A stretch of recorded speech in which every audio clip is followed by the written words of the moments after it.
नवरात्रि का इतिहास क्या है? आखिर क्यों नवरात्रि मनाई जाती है? नवरात्रि इतनी धूमधाम से मनाने वाला पर्व क्यों है? नव दुर्गा माँ परम शक्ति के नौ रूप। नव दुर्गा हिंदू पंथ में माता दुर्गा अथवा पार्वती के नौ रूपों को एक साथ कहा जाता है। इन नौ दुर्गों को पापों की विनाशिनी कहा जाता है। हर देवी के अलग अलग वाहन हैं, अस्त्र शस्त्र हैं, परंतु यह सब एक है। प्रथम देवी शैलपुत्री। शैलपुत्री दुर्गा जी पहले स्वरूप में शैलपुत्री के नाम से जानी जाती हैं। यही नव दुर्गाओं में प्रथम दुर्गा है। पर्वतराज हिमालय के घर पुत्री रूप में उत्पन्न होने के कारण इनका नाम शैलपुत्री नाम पड़ा। नव दुर्गा पूजन में प्रथम दिवस इन्हीं की पूजा होती है और उपासना की जाती है। इनका वाहन वृषभ है, इसीलिए यह देवी वृषारूढ़ा के नाम से भी जानी जाती है। इस देवी ने दाएं हाथ में त्रिशूल धारण कर रखा है और बाएं हाथ में कमल सुशोभित है।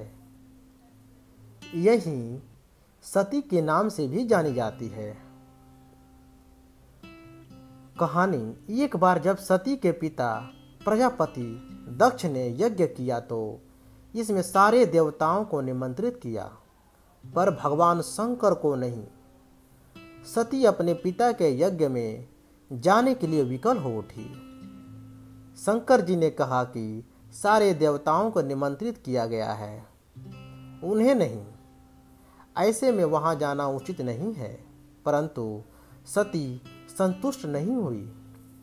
सती का प्रबल आग्रह देखकर शंकर जी ने उन्हें यज्ञ में जाने की अनुमति दे दी। सती जब घर पहुंची तो सिर्फ मां ने ही उन्हें स्नेह दिया। बहनों की बातों में व्यंग्य और उपहास के भाव थे। भगवान शंकर के प्रति भी तिरस्कार का भाव था। दक्ष ने भी उनके प्रति अपमानजनक वचन कहे। इससे सती को क्लेश पहुंचा। वे अपने पति का यह अपमान सह न कर सकी और युगाग्नि द्वारा अपने आप को जलाकर भस्म कर लिया। इस दारूण दुख से व्यथित होकर शंकर भगवान ने तांडव करते हुए उस यज्ञ का विध्वंस करा दिया। यही सती अगले जन्म में शैलराज हिमालय के पुत्री के रूप में जन्मी और शैलपुत्री कहलाई। शैलपुत्री का विवाह भी फिर से भगवान शंकर से हुआ। शैलपुत्री शिव की अर्धांगिनी बनी। इनका महत्व और शक्ति अनंत है।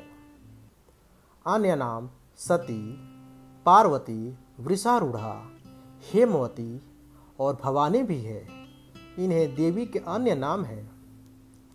ब्रह्मचारिणी। नवरात्रि के रूप में नवरात्रि के पर्व के दूसरे दिन मां ब्रह्मचारिणी की पूजा अर्चना की जाती है। साधक इस दिन अपने मन को मां के चरणों में लगाते हैं। ब्रह्म का अर्थ है तपस्या और चारिणी यानी आचरण करने वाली। इस प्रकार ब्रह्मचारिणी का अर्थ हुआ तप का आचरण करने वाली। भगवान शंकर को पति के रूप में प्राप्त करने के लिए घोर तपस्या की थी। इस कठिन तपस्या के कारण इस देवी को तपश्चारिणी अर्थात ब्रह्मचारिणी नाम से अभिहित किया गया। कहते हैं कि मां ब्रह्मचारिणी देवी की कृपा से सर्वसिद्धि प्राप्त होती है। दुर्गा पूजा के दूसरे दिन देवी इस रूप में स्वरूप की उपासना की जाती है। इस देवी की कथा का सार यह है कि जीवन के कठिन संघर्षों में भी मन विचलित नहीं होना चाहिए। अधिक उत्तम कोई नहीं होता, ऐसे होता है। और अक्षमाला कमंडलू शब्द में दो वस्तु होने के कारण कमंडलू शब्द के द्विवचन का प्रयोग है। पूर्व जन्म में इस देवी हिमालय के घर पुत्री के रूप में जन्म लिया और नारद जी के उपदेश से भगवान शंकर को पति रूप में प्राप्त करने के लिए घोर तपस्या की थी। इस कठिन तपस्या के कारण इन्हें तपस्चारिणी अर्थात ब्रह्मचारिणी नाम से अभिहित किया गया।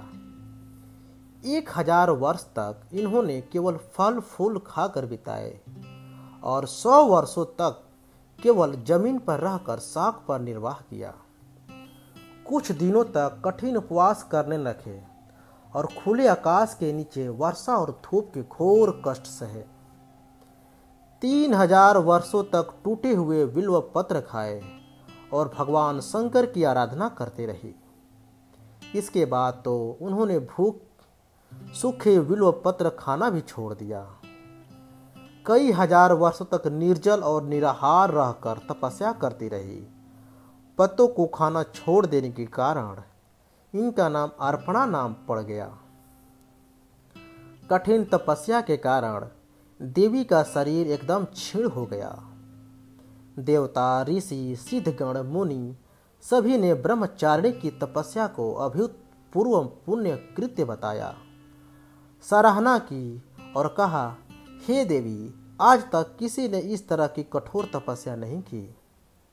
यह तुम्हें से संभव थी। तुम्हारी मनोकामना परिपूर्ण होगी और भगवान चंद्रमौली शिव जी तुम्हें पति रूप में प्राप्त होंगे। अब तपस्या छोड़कर घर लौट जाओ, जल्द ही तुम्हारे पिता तुम्हें बुलाने आ रहे हैं।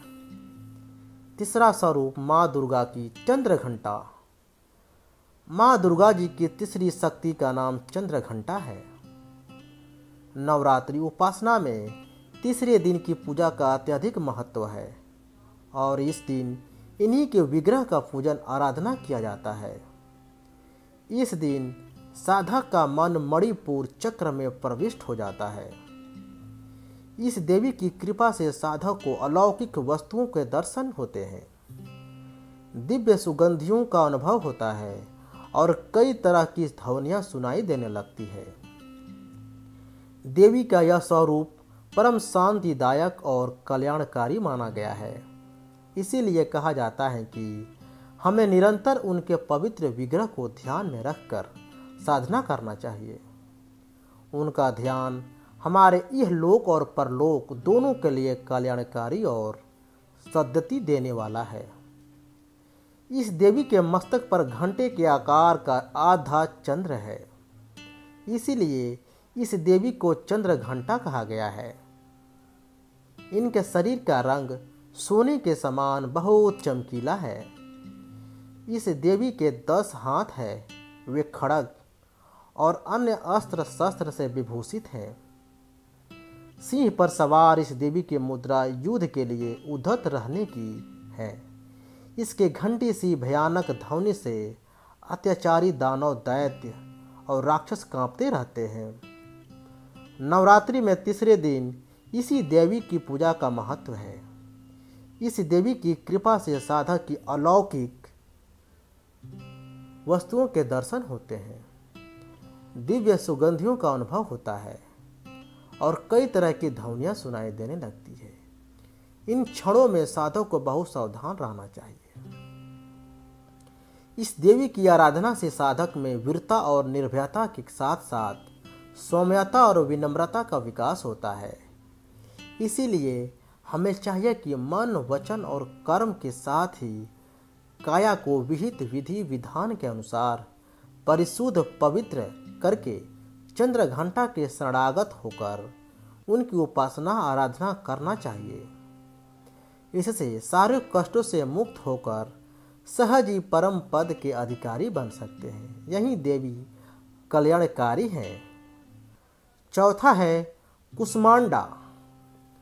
नवरात्र पूजन के चौथे दिन कुष्मांडा देवी के स्वरूप की ही उपासना की जाती है। इस दिन साधक का मन अदाहत चक्र में अवस्थित होता है। नवरात्रि में चौथे दिन देवी को कुष्मांडा के रूप में पूजा जाता है। अपनी मंद हल की हंसी के द्वारा अंड यानी ब्रह्मांड को उत्पन्न करने के कारण इस देवी को कुष्मांडा नाम से अभिहित किया गया है। जब सृष्टि नहीं थी, चारों तरफ अंधकार ही अंधकार था, तब इसी देवी ने अपने ईर्ष्या हास्य से ब्रह्मांड की रचना की थी। इसीलिए सृष्टि कहा जाता है। पांचवां, स्कंद माता। नवरात्रि का पांचवां दिन स्कंद माता की उपासना का दिन होता है। मोक्ष के द्वार खोलने वाली माता परम सुखदाई है। माँ अपने भक्तों की समस्त इच्छाओं की पूर्ति करती है। इस देवी की 4 भुजाएं हैं। यह दाईं तरफ की ऊपर वाली भुजा से स्कंद को गोद में पकड़े हुए है। नीचे वाली भुजा में कमल का पुष्प है। बाईं तरफ ऊपर वाली भुजा में वरद मुद्रा है और नीचे वाली भुजा में कमल पुष्प है। पहाड़ों पर रहकर संसारिक जीवों में नवचेतना का निर्माण करने वाली माता स्कंद माता नवरात्रि में 5वें दिन इस देवी की पूजा अर्चना की जाती है। कहते हैं कि इनकी कृपा से मूढ़ भी ज्ञानी हो जाता है। स्कंद कुमार कार्तिकेय की माता के कारण इन्हें स्कंद माता नाम से अभिहित किया गया है। इन्हें विग्रह में भगवान स्कंद बाल रूप में इनकी गोद में विराजित है। इस देवी की 4 भुजाएं हैं। यह दाईं तरफ की ऊपर वाली भुजा से स्कंद को गोद में पकड़े हुए हैं। नीचे वाली भुजा में कमल का पुष्प है। बाईं तरफ ऊपर वाली भुजा में वरद मुद्रा में है और नीचे वाली भुजा में कमल पुष्प है। इनका वर्ण एकदम शुभ्र है। यह कमल के आसन पर विराजमान रहती हैं। इसीलिए इन्हें पद्मासना भी कहा जाता है। सिंह इनका वाहन है। गोल है कि इनकी सांसों में अग्नि निकलती है। यह गंधर्व की सवारी करती हैं। ऊपर उठे दाहिने हाथ की वर मुद्रा भक्तों को वर देती है। दाहिने ही तरफ का नोच वाली नीचे वाली हाथ का अभय मुद्रा में है। यानी भक्तों हमेशा निडर निर्भय रहो। बाईं तरफ के ऊपर वाले हाथों में लोहे का कांटा तथा नीचे वाले हाथ में खड़ग है। इनका रूप भले ही भयंकर हो, लेकिन यह सदैव शुभ फल देने वाली माँ है। इसीलिए यह शुभकरी कहलाई। अर्थात इनसे भक्तों को किसी भी प्रकार से भयभीत या आतंकित होने की कतई आवश्यकता नहीं है। इनके साक्षात्कार से भक्त पुण्य का भागी बन जाता है। 6वां, महागौरी। एक और मान्यता के अनुसार एक भूखा सिंह भोजन की तलाश में और वहां पहुंचा जहां देवी उमा तपस्या कर रही होती है। देवी को देखकर सिंह की भूख बढ़ गई, लेकिन वह देवी के तपस्या से उठने का प्रतीक्षा करते हुए वहीं बैठ गया। इस प्रतीक्षा में वह काफी कमजोर हो गया। देवी जब तप से उठी तो सिंह की दशा देखकर उन्हें उस पर बहुत दया आ गई। उन्होंने घातदा भाव और प्रसन्नता से उसे भी अपना वाहन बना लिया, क्योंकि वह उनकी तपस्या पूरी होने तक की प्रतीक्षा में स्वयं भी तप कर बैठा। कहते हैं कि जो स्त्री माँ की पूजा भक्ति भाव सहित करती है, उनके सुहाग की रक्षा देवी स्वयं करती है। माँ दुर्गे के 6ठे स्वरूप का नाम कात्यायनी देवी है। उस दिन साधक का मन आज्ञा चक्र में स्थित होता है। योग साधना में इस आज्ञा चक्र का अत्यंत महत्वपूर्ण स्थान है। नवरात्रि में 6ठे दिन माँ कात्यायनी की पूजा की जाती है। इनकी उपासना और आराधना से भक्तों को बड़ी आसानी से अर्थ, धर्म, काम और मोक्ष 4 फलों की प्राप्ति होती है। उसके रोग, शोक, संताप और भय नष्ट हो जाते हैं। जन्मों के समस्त पाप भी नष्ट हो जाते हैं। कात्य गोत्र में विश्व प्रसिद्ध महर्षि कात्यायन ने भगवती पारंबा की उपासना की, कठिन तपस्या की। इनकी इच्छा थी कि उन्हें पुत्री प्राप्त हो।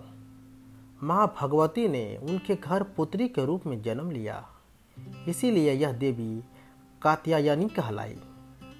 इनका गुण शुद्ध कार्य है, इसीलिए इस वैज्ञानिक युग में कात्यायनी का महत्व सर्वाधिक हो जाता है। इनकी कृपा से ही सारे कार्य पूरे हो जाते हैं। यह वैद्यनाथ नामक स्थान पर प्रकट होकर पूजा करी। माँ कात्यायनी अमोघ फलदायिनी है। भगवान कृष्ण को पति के रूप में पाने के लिए ब्रज की गोपियों ने इन्हीं की पूजा की थी। यह पूजा कालिंदी यमुना के तट पर की गई थी, इसीलिए यह ब्रज मंडल की अधिष्ठात्री देवी के रूप में प्रतिष्ठित है। इनका स्वरूप अत्यंत भव्य और दिव्य है। यह स्वर्ण के समान चमकीली है और भास्कर है। इनकी 4 भुजाएं हैं। दाईं तरफ का ऊपर वाला हाथ अभय मुद्रा में है तथा नीचे वाला हाथ वर मुद्रा में।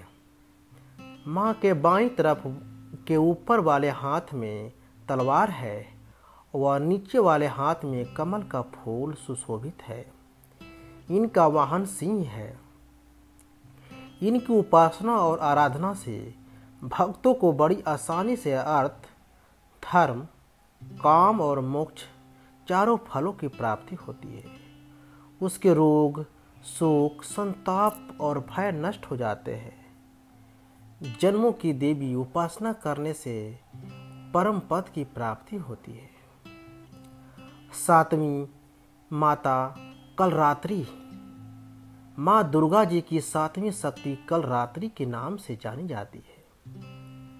दुर्गा पूजा के 7वें दिन माँ कलरात्रि की उपासना का विधान है। इस दिन साधक का मन सहस्त्रसार चक्र में स्थित रहता है। इसके लिए ब्रह्मांड की समस्त सिद्धियों का द्वार खोलने लगता है।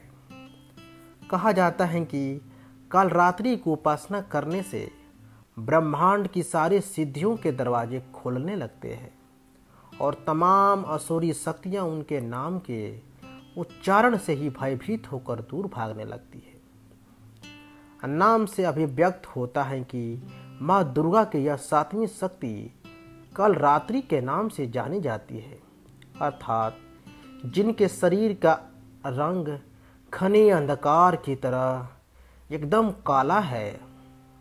नाम से ही जाहिर है कि इनका रूप भयानक है। सिर के बाल बिखरे हुए हैं और गले में विद्युत की तरह चमकने वाली माला है। अंधकारमय स्थितियों का विनाश करने वाली शक्ति है।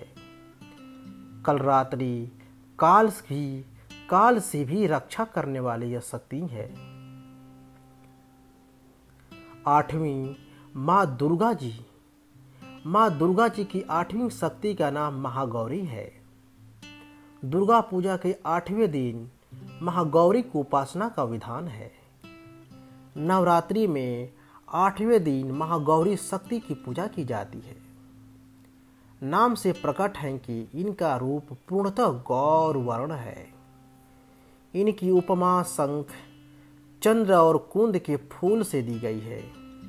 8 वर्षा भवेद गौरी यानी इनकी आयु 8 साल की मानी गई है। इनके सभी आभूषण और वस्त्र सफ़ेद है, इसीलिए उन्हें श्वेतांबर धरा कहा गया है। इनकी 4 भुजाएं हैं और वाहन वृषभ है, इसीलिए वृषारूढ़ा भी कहा गया है। इनके ऊपर वाला दाहिना हाथ अभय मुद्रा है तथा नीचे वाला हाथ त्रिशूल धारण किया हुआ है। ऊपर वाले बाएं हाथ में डमरू धारण कर रखा है और नीचे वाले हाथ में वर मुद्रा है। इनकी पूरी मुद्रा बहुत शांत है। मान्यता है कि पति रूप में शिव को प्राप्त करने के लिए महागौरी ने कठोर तपस्या की थी।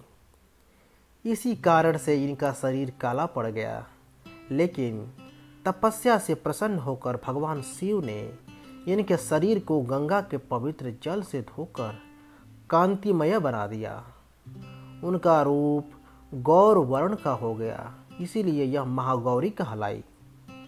यह अमोघ फलदायिनी है और इनकी पूजा से भक्तों के तमाम कलमश धुल जाते हैं, पूर्व संचित पाप भी नष्ट हो जाते हैं।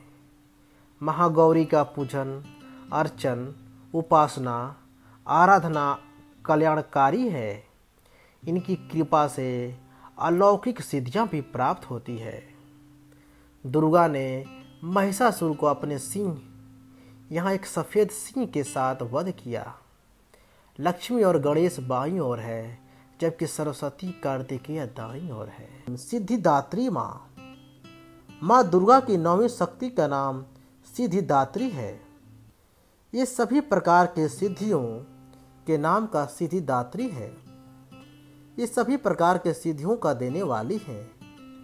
नवरात्र के 9वें दिन इनकी उपासना की जाती है। मान्यता है कि इस दिन शास्त्रीय विधि विधान और पूर्ण निष्ठा के साथ साधना करने वाले साधक को सभी सिद्धियों को प्राप्ति हो जाती है। इस देवी के दाहिने हाथ, नीचे वाले हाथ में चक्र, ऊपर वाले हाथ में गदा तथा बाईं तरफ के नीचे वाले हाथ में शंख और ऊपर वाले हाथ में कमल का पुष्प है। इनका वाहन सिंह है और यह कमल पुष्प पर भी आसीन होती है। नवरात्र में यह अंतिम देवी है। हिमाचल के नंदा पर्वत पर इनका प्रसिद्ध तीर्थ है।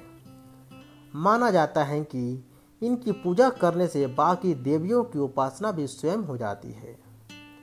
यह देवी सर्व सिद्धियां प्रदान करने वाली देवी है। उपासक या भक्त पर इनकी कृपा से कठिन कार्य भी आसानी से संभव हो जाते हैं। अणिमा, महिमा, गरिमा, लघिमा, प्राप्ति, प्राकम्य, शक्तित्व और वसित्व 8 सिद्धियां होती है। इसीलिए इस देवी की सच्चे मन से विधि विधान से उपासना आराधना करने से यह सभी सिद्धियां प्राप्त की जाती है। कहते हैं कि भगवान शिव ने भी इस देवी की कृपा से यह तमाम सिद्धियां प्राप्त की थी। इस देवी की कृपा से ही शिव जी का आधा शरीर देवी का हुआ था। इसी कारण शिव अर्धनारी स्वरूप कहलाए।